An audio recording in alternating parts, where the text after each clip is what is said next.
মিটি cartoon house.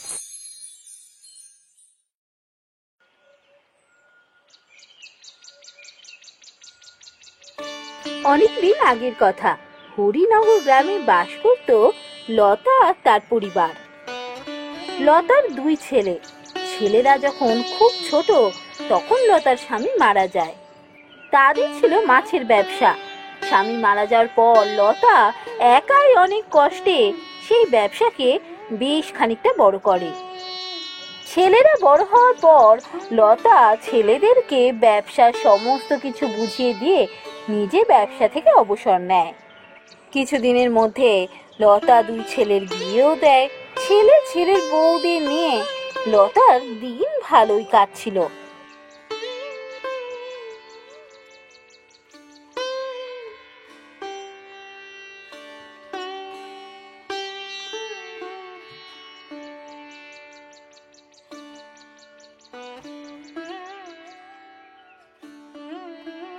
দাদা, মাছ ধরা হয়ে গেছে।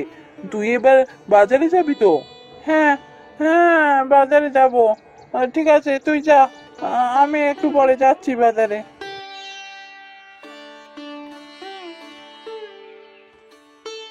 একে গো, তুমি আজকে আবার বাজার যাবে নাকি? তোমার শরীরটা তো ভালো নয়। সে কি দাদা, তোর শরীর ভালো নয়? না না, তোকে যেতে হবে না, আমি আজকে যাচ্ছি বাজারে। ও তুই কালকে যাস। না না, তুই একা হাতে সব কাজ করবি কি করে? বাজারে গিয়ে সব বেচা কেনা করা, সব টাকাপত্র গুছিয়ে নিয়ে আসা, অনেক ঝক্কির কাজ। মাছ টাছ ধরলি, সব সকাল থেকে কাজকর্ম করছিস, তোকে যেতে হবে না, আমি যাব। কেন গো, রমিন তো বাচ্চা ছেলে নয়, অনেক বড় হয়েছে, বিয়ে করেছে, তো বাজারে গিয়ে কটা মাছ বেচে আসতে পারবে না? বৌদি তো ঠিক কথাই বলছে দাদা, আমি ঠিক সব কাজ করে আসতে পারবো। এত চিন্তা করিস না, তুই বিশ্রাম নে, আমি চললাম।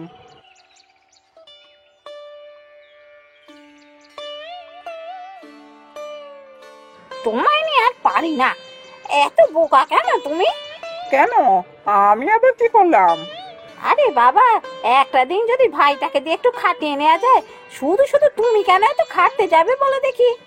যতই হোক, সকাল থেকে তো তোমার মাথাটা ধরেছে বললে, আর এই মাথা ধরা নিয়ে বাজার গেলে আরো মাথা ধরা বেড়ে যাবে না?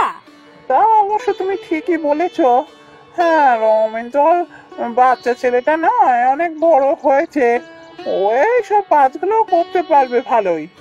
তবে হ্যাঁ, বেলার দিকে, ওই যখন বেচাকেনা শেষের দিকে হয়ে যায়, সেই সময় করে বাজারটা যাও, গিয়ে ভালো করে ভাইয়ের কাছ থেকে টাকা পয়সাগুলো বুঝে নাও, নাহলে এসে দেখবে অর্ধেক দেবে অর্ধেক দেবে না। হ্যাঁ হ্যাঁ, ঠিকই বলেছো, তাই করবো, একটু বেলার দিকে বাজারে যাব। তোমার মাথায় কত বুদ্ধি গো! বুদ্ধিরা দেখলে কি, আমার বুদ্ধি মতো চলো, দেখবে এই পুরো ব্যবসা শুধু তোমার হবে। তোমার ভাই মা সবাই এই ব্যবসা থেকে সরে যাবে।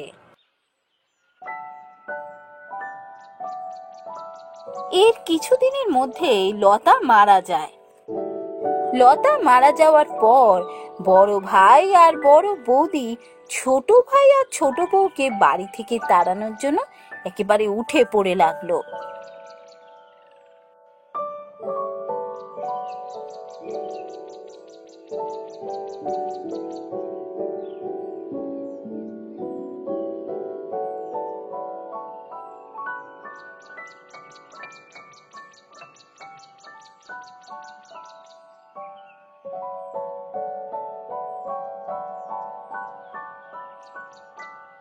কিরে, কিরে ছোট, তুই এত তাড়াতাড়ি রান্না করে এসেছিস কেন?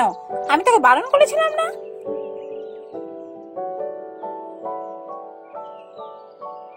আহা, আমি আগে এলেই বা ক্ষতি কি? আর তাছাড়াও তোমার দেওর বেরোবে, আমি তাই ওর জন্য খাবার তৈরি করতে এসেছি। ও কি না খেয়ে চলে যাবে নাকি? আমি আগে এলে তোমার অসুবিধা কোথায় হয় আমি বুঝি না। তার বুঝবি কি করে?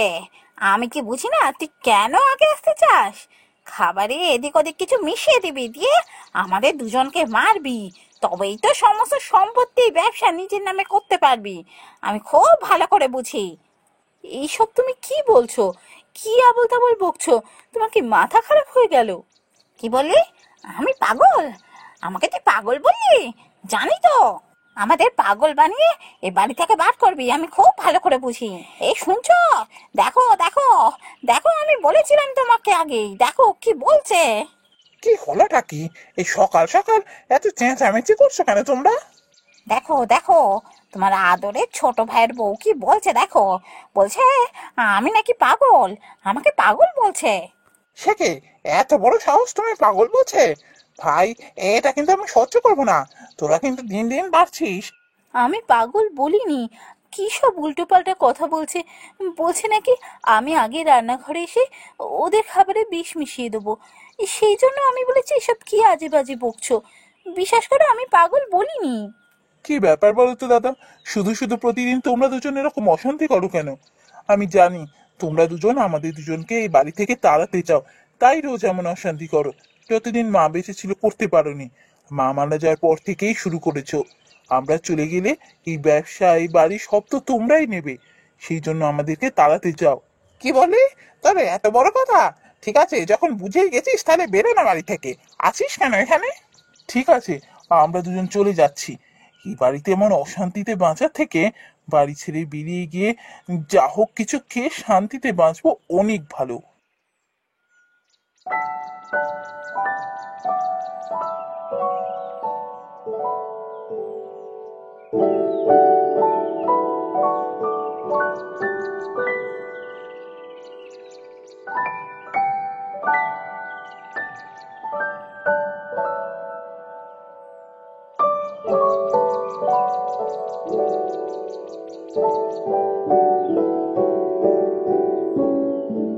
হ্যাঁ গো, বাড়ি ছেড়ে চলে তো এলে, কিন্তু এবার কি করবে? কিছুই তো আমাদের আর নেই। পথে পথে ঘোরা ছাড়া তো আর কোনো উপায় নেই। চিন্তা করো না, পথে পথে ঘুরতে হবে না। একটা কুটিরের ব্যবস্থা আমি করে রেখেছি। আমি জানতাম এরকম একটা দিন খুব শিগগিরই আসবে, তাই আমি আগে থেকেই আমাদের থাকার ব্যবস্থাটা করেই রেখেছিলাম। চলো সেখানেই যাই।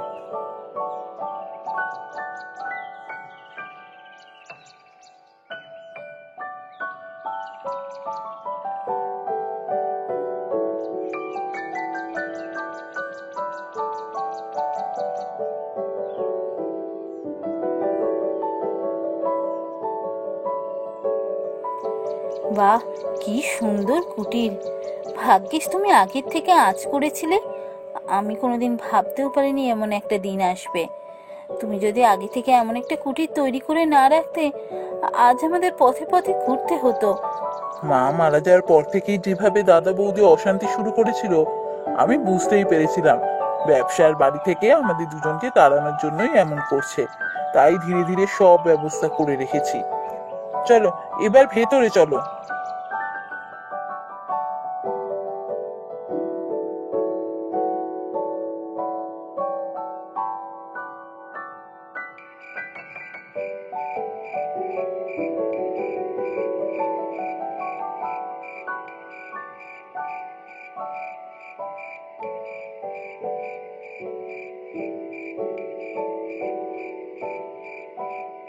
হ্যাঁ গো, থাকার জায়গা না হয় পাওয়া গেল, কিন্তু এবারে করবে কি তুমি?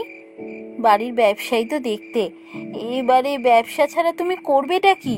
হ্যাঁ, ব্যবসা দেখতাম মানেটা কি? আমি তো মাছেরই দেখভাল করতাম, মাছ চাষ করতাম, মাছ ধরতাম, এই তো আমার কাজ ছিল। এখনো তাই করব। আগে আমাদের বাড়ির পুকুরের থেকে করতাম, এবার আমি যাব নদীতে মাছ ধরতে। নদীতে? সে কি? না না, নদীতে তুমি যেও না। নদীতে তুমি যাবে আর আমি এখানে চিন্তায় থাকবো, কখন কি বিপদ ঘটে। না না, কোনো দরকার নেই।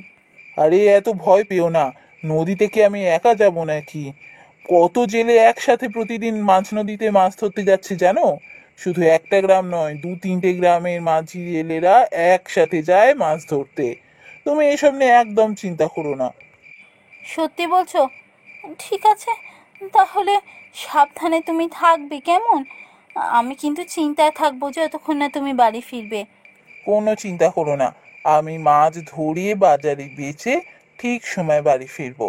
কাল থেকে আমাদের শুরু হবে নতুন জীবনযাত্রা।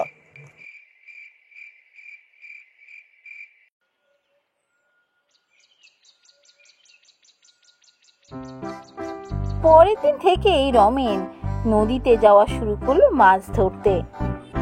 নদী থেকে মাছ ধরে সেই মাছ বেচে তাদের কোনো রকমে সংসার চলছিল। এইভাবে বেশ কিছুদিন কাটলো।